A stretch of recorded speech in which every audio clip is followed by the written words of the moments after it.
Hello, എല്ലാവർക്കും നമസ്കാരം. ഇന്ന് നമ്മൾ ഉണ്ടാക്കാൻ പോകുന്നത് മട്ടൻ കറിയാണ്. സത്യത്തിൽ ഇന്ന് ഞാനല്ല ഉണ്ടാക്കുന്നത്, എൻ്റെ ഹസ്ബൻഡാണ് ഉണ്ടാക്കുന്നത്. എൻ്റെ ഹസ്ബൻഡിൻ്റെ റെസിപ്പിയാണ് ഞാനിന്ന് ഇതിൽ കാണിക്കുന്നത്. എന്തുകൊണ്ടാണിന്ന് മട്ടൻ കറി വെക്കാൻ കാരണം എന്നുള്ളത് ഞാൻ ഈ വീഡിയോയുടെ ലാസ്റ്റ് പറയാം. അപ്പം നമുക്ക് എങ്ങനെയാണ് നല്ല കുറുകിയ ചാറോട് കൂടിയുള്ള ഒരു മട്ടൻ കറി തയ്യാറാക്കി എടുക്കുന്നതെന്ന് നോക്കാം. ഓക്കെ ഷെഫ്, ആദ്യം എന്താ ചെയ്യുന്നത്? ആദ്യം നമ്മൾ ഒരു 4 സവോള എടുക്കുക. ഷെഫിൻ്റെ വോയിസ് ഇവിടുന്ന് അങ്ങോട്ട് അത്ര ക്ലിയർ അല്ല. 4 സവാള, 5 പച്ചമുളക്, ഒരു 8-9 അല്ലി വെളുത്തുള്ളി, ഒരു വലിയ കഷ്ണം ഇഞ്ചി, ഇത്രയും നമുക്കൊരു മിക്സിയുടെ ജാറിനകത്തിട്ട് നന്നായിട്ട് പേസ്റ്റ് ആക്കി. ഒരു പ്രഷർ കുക്കർ അടുപ്പിൽ വെച്ച് അതിൽ നമുക്ക് 5 ടേബിൾ സ്പൂൺ വെളിച്ചെണ്ണ ഒഴിക്കാം. എണ്ണ നന്നായി ചൂടായി കഴിയുമ്പോൾ അതിലേക്ക് നമുക്ക് 1 ടീസ്പൂൺ ഷായി ജീര, 3 ഏലക്ക, ഒരു സ്റ്റാർ, പിന്നെ 1 ടീസ്പൂൺ കുരുമുളക്, മുഴുവൻ കുരുമുളകാണ്, ഒരു 6 ഗ്രാമ്പും കൂടെ ഇട്ട് കൊടുക്കാം. ഷായി ജീര നമ്മുടെ ഈ കറിക്ക് ഒരു നല്ലൊരു ഫ്ലേവറും ഒരു സ്മെല്ലും നൽകും. അതുകൊണ്ട് ഷായി ജീരയാണ് യൂസ് ചെയ്യുന്നത്. നിങ്ങളുടെ അതില്ലെങ്കിൽ പെരിഞ്ജീരകം ഇട്ടാലും മതി. ഇനി ഒരു 2 ബേ ലീഫും ഒരു വലിയൊരു കഷ്ണം പട്ട മുറിച്ചതും കൂടെ നമുക്കിതിനകത്തേക്ക് ആഡ് ചെയ്ത് കൊടുക്കാം. ഒരു 20 സെക്കൻഡ് ഈ വോൾ സ്പൈസസ് നമുക്കൊന്ന് സോട്ട് ചെയ്ത് കൊടുത്തതിന് ശേഷം അതിലേക്ക് നമ്മൾ നേരത്തെ അരച്ച് വെച്ചിരിക്കുന്ന സവാള, ഇഞ്ചി, വെളുത്തുള്ളി, പച്ചമുളക് പേസ്റ്റ് ആഡ് ചെയ്യാം. ഇനി ഈ സവാള നന്നായി വഴണ്ട് എണ്ണ തെളിഞ്ഞ് ഗോൾഡൻ ബ്രൗൺ കളർ ആവുന്നവരെ നമുക്ക് ഇളക്കി കൊടുക്കാം. ഗോൾഡൻ ബ്രൗൺ കളർ ആവുന്നതിനെക്കുറിച്ച് ഷെഫിനൊരു ടിപ്പുണ്ട് കേട്ടോ, നമുക്ക് അതോടെ കേൾക്കാം. ഒത്തിരി ഒനിയൻ ഒത്തിരി കാരമലൈസ് ആയി കഴിഞ്ഞാൽ കറിക്ക് അത്രയും ടേസ്റ്റ് ആയിരിക്കും. Thanks for the tip chef. നമ്മുടെ ഷെഫ് അങ്ങനെ സംസാരപ്രിയനല്ല, അതുകൊണ്ട് യെസ്സും നോയും ഒക്കെ ഉണ്ടാവുള്ളൂ. അത് പോട്ടെ, നമുക്ക് നമ്മുടെ കറിയിലേക്ക് വരാം. ഇപ്പം നമ്മൾ അരച്ച് ചേർത്ത പേസ്റ്റിൽ നിന്നുള്ള വെള്ളം എല്ലാം പോയി അത് മൊത്തത്തിൽ കളറ് മാറി ഒരു ഗോൾഡൻ ബ്രൗൺ കളറായിട്ടുണ്ട്.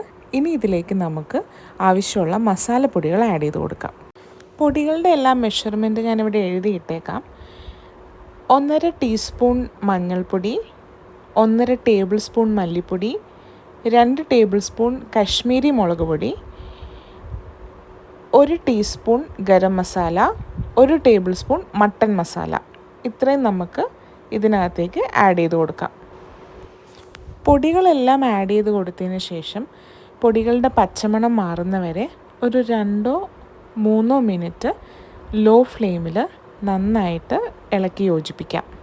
പൊടികളുടെ എല്ലാം പച്ചമണം നന്നായി മാറിയിട്ടുണ്ട്. ഇനി നമുക്ക് കഴുകി വൃത്തിയാക്കിയ മട്ടൻ പീസസ് അതിനകത്തേക്ക് ഇട്ട് കൊടുക്കാം. നമ്മളിവിടെ എടുത്തേക്കുന്നത് 1 കിലോ മട്ടനാണ്. ഇനി നമ്മുടെ മസാലാസ് എല്ലാം മട്ടൻ്റെ പീസസിലെല്ലാം കോട്ടാവുന്ന പോലെ നന്നായിട്ട് ഇളക്കി യോജിപ്പിക്കാം. മസാലയെല്ലാം മട്ടനിൽ കോട്ടായതിനു ശേഷം നിങ്ങൾക്ക് ആവശ്യത്തിനുള്ള ഉപ്പ് ആഡ് ചെയ്യാം. ഞാനിവിടെ 2 ടീസ്പൂൺ ഉപ്പാണ് ആഡ് ചെയ്യുന്നത്.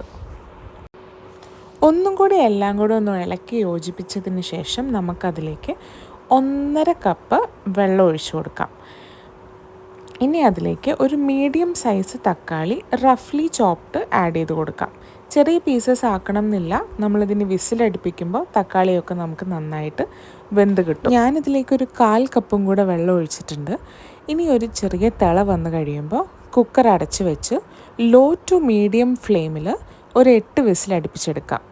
ശ്രദ്ധിക്കേണ്ട ഒരു കാര്യം എന്താണെന്ന് വെച്ചിട്ടുണ്ടെങ്കിൽ ഓരോ സ്ഥലത്തെയും മട്ടൻ്റെ വേവ് ഡിഫറെൻ്റ് ആയിരിക്കും.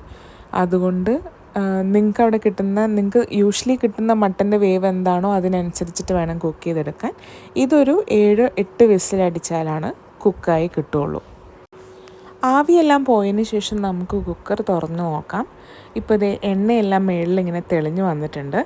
ഇനി ഇതിലേക്ക് നമുക്കൊരു 2-2.5 ടീസ്പൂൺ മട്ടൻ മസാല ആഡ് ചെയ്ത് കൊടുക്കാം. മട്ടൻ മസാല ഇട്ടതിന് ശേഷം ഒരു 3-4 മിനിറ്റ് നമുക്ക് ചെറിയ തീയിൽ വെച്ച് ഒന്ന് തിളപ്പിച്ചെടുക്കാം. അവസാനം ഒന്ന് ഗാർണിഷ് ചെയ്യാൻ വേണ്ടി നമുക്കൊരു പിടി മല്ലിയില, കൊറിയാൻഡർ ലീവ്സും കൂടെ ആഡ് ചെയ്ത് കൊടുത്തിട്ട് തീ ഓഫ് ചെയ്യാം. മല്ലിയില ഇടണമെന്ന് നിർബന്ധമില്ല, നിങ്ങൾക്കതിൻ്റെ ടേസ്റ്റ് ഇഷ്ടമല്ലെങ്കിൽ യൂസ് ചെയ്യേണ്ട ആവശ്യമില്ല. അങ്ങനെ നമ്മുടെ നല്ല കുറുകിയ ചാറോട് കൂടിയുള്ള മട്ടൻ കറി ഇവിടെ റെഡി ആയിട്ടുണ്ട്. എല്ലാവർക്കും ഈ റെസിപ്പി ഇഷ്ടമായി എന്ന് വിചാരിക്കുന്നു. റെസിപ്പി ഇഷ്ടമായതിൻ്റെ കാര്യം ഷെഫ് തന്നെ പറയുന്നതാണല്ലോ അതിൻ്റെ ഒരു ശരി. ഷെഫിനെ കൊണ്ട് പറയിപ്പിക്കാം. അതിനു മുമ്പ് ഇന്ന് മട്ടൻ മേടിക്കാനൊരു കാരണമുണ്ടെന്ന് ഞാൻ പറഞ്ഞില്ലേ, ആ കാരണമാണ് കേട്ടോ ഇനി വരാൻ പോകുന്നത്. അതിലെൻ്റെ ഒരു ചിരിയുണ്ട്, അതെല്ലാവരും ഒന്ന് എക്സ്ക്യൂസ് ചെയ്തേക്കണേ. ഇന്ന് നമ്മൾ മട്ടൻ മേടിക്കാൻ കാരണം എന്താ? ബിക്കോസ് അച്ഛൻ പള്ളി പോയപ്പോൾ അച്ഛൻ കുഞ്ഞാടുടെ കുറെ കാര്യം പറഞ്ഞു. ഇന്ന് ഞായറാഴ്ചയായിരുന്നു. ഞങ്ങൾ പള്ളിയിൽ പോയപ്പോൾ അച്ഛൻ കുറേ കരണ്ട് പോയി, കുറേ കുഞ്ഞാടെന്ന് പറഞ്ഞു. അപ്പം മുതൽ ഒരു ആട് കഴിക്കാൻ ഒരു കൊതി. എല്ലാവരും ട്രൈ ചെയ്ത് നോക്കണമെന്ന് ഷെഫ് പറയൂ. എല്ലാവരും ട്രൈ ചെയ്ത് നോക്കുക, അഭിപ്രായങ്ങൾ അറിയിക്കുക.